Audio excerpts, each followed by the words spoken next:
Okay, let's talk about the genres of fiction or the genre characteristics of fiction. The most important genre characteristic, or probably the most interesting thing about fiction, are the characters in them, right?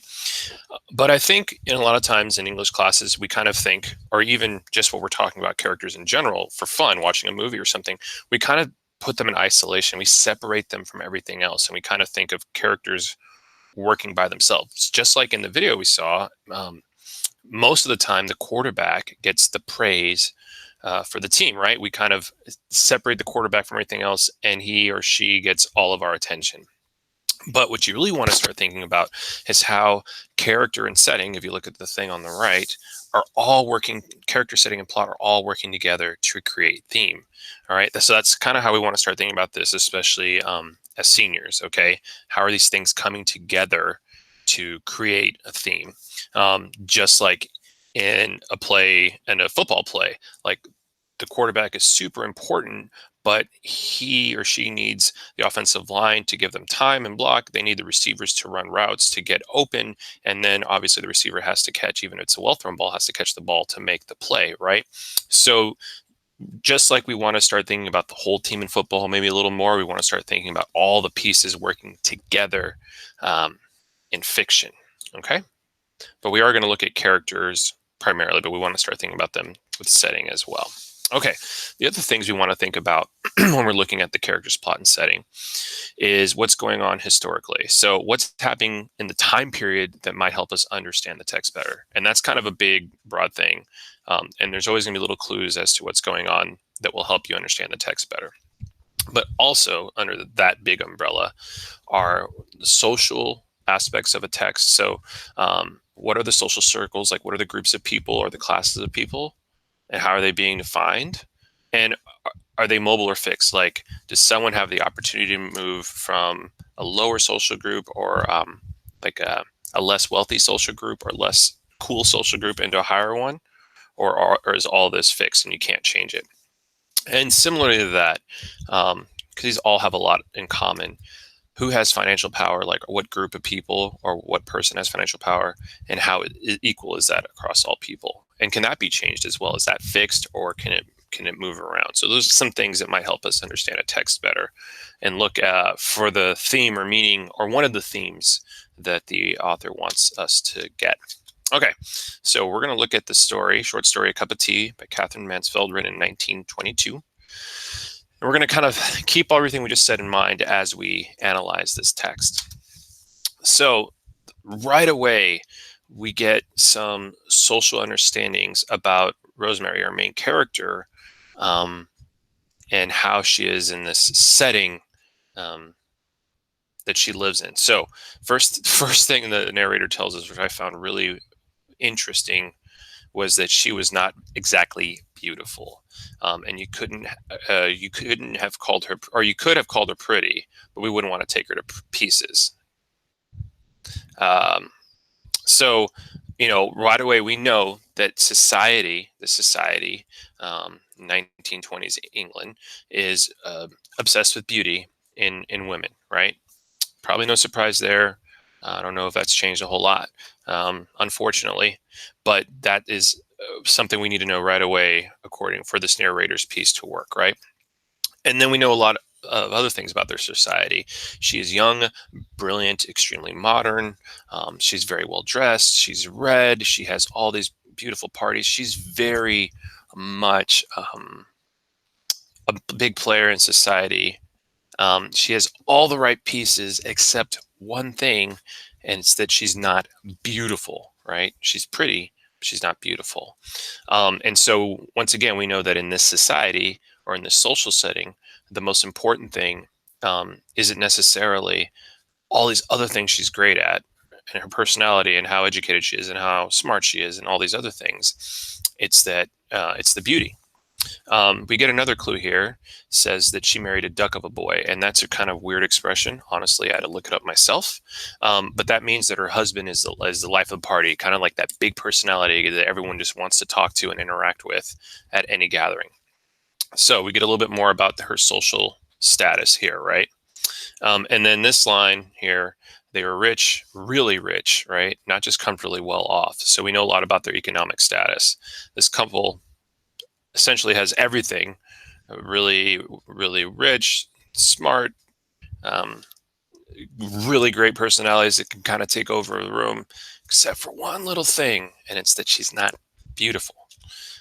Okay, some more things about their status. So Rosemary runs into this woman who asks her for money for tea, and she has no money at all. She tells Rosemary, and she wants a cup of tea because it's raining outside, it's cold, um, and she's also very hungry. We'll find out about that later.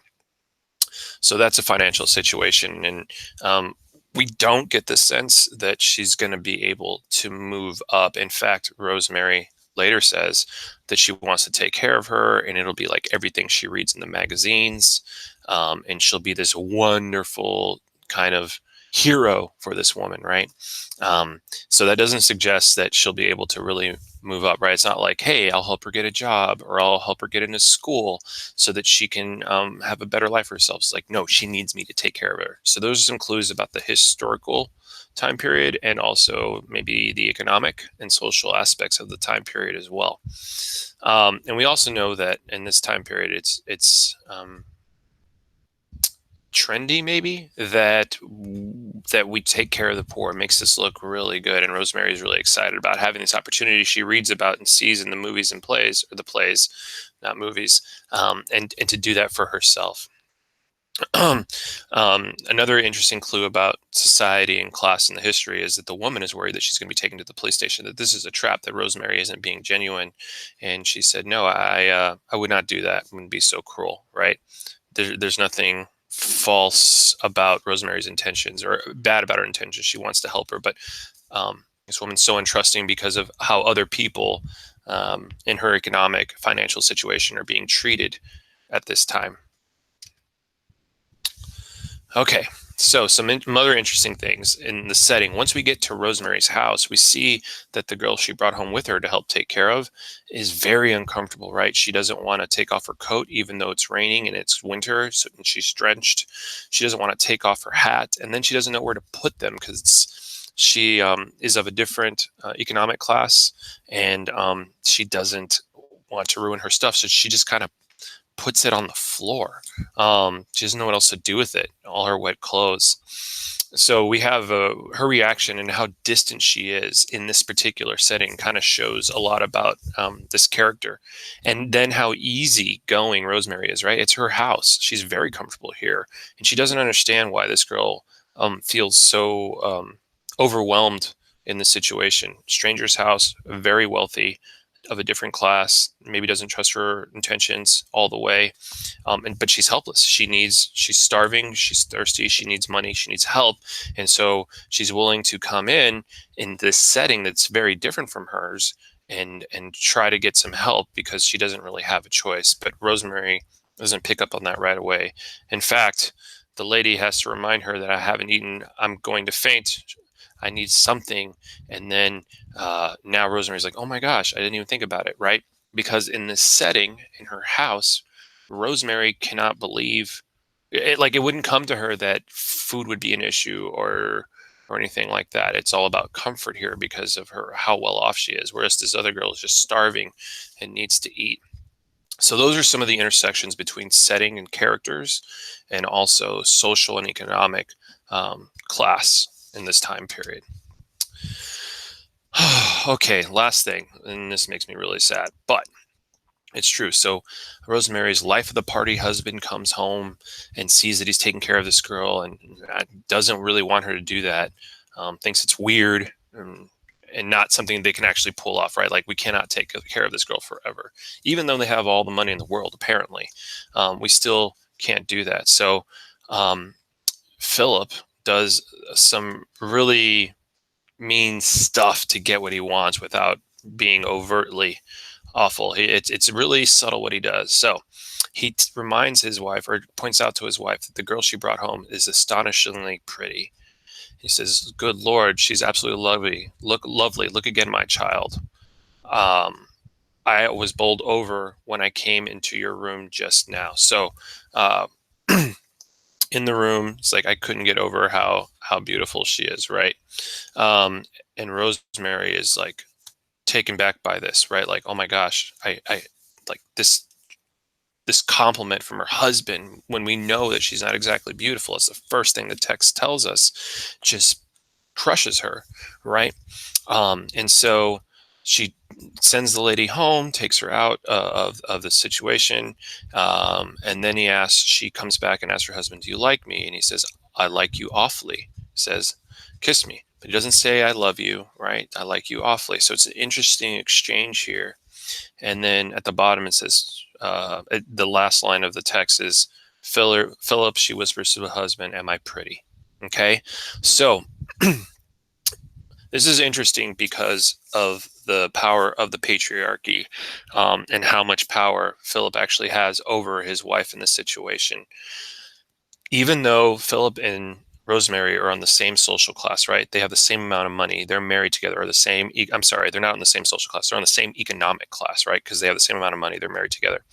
Their social status is not the same because of the patriarchy, because he's this male figure who's A, bringing all this money, he's dominating it, and he gets to decide where he spends it, and B, because of the societal pressures put on women to be perfect, beautiful, smart, all these things, and because he points that out to her in a way to knock her down a few pegs, make her feel bad, and make her uh, basically make her do what he wants her to do, which is to kick this lady out.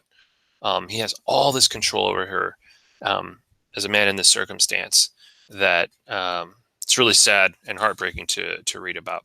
Okay, so those are some things about characters, and how powerful the patriarchy is, how powerful this society controlled by men is.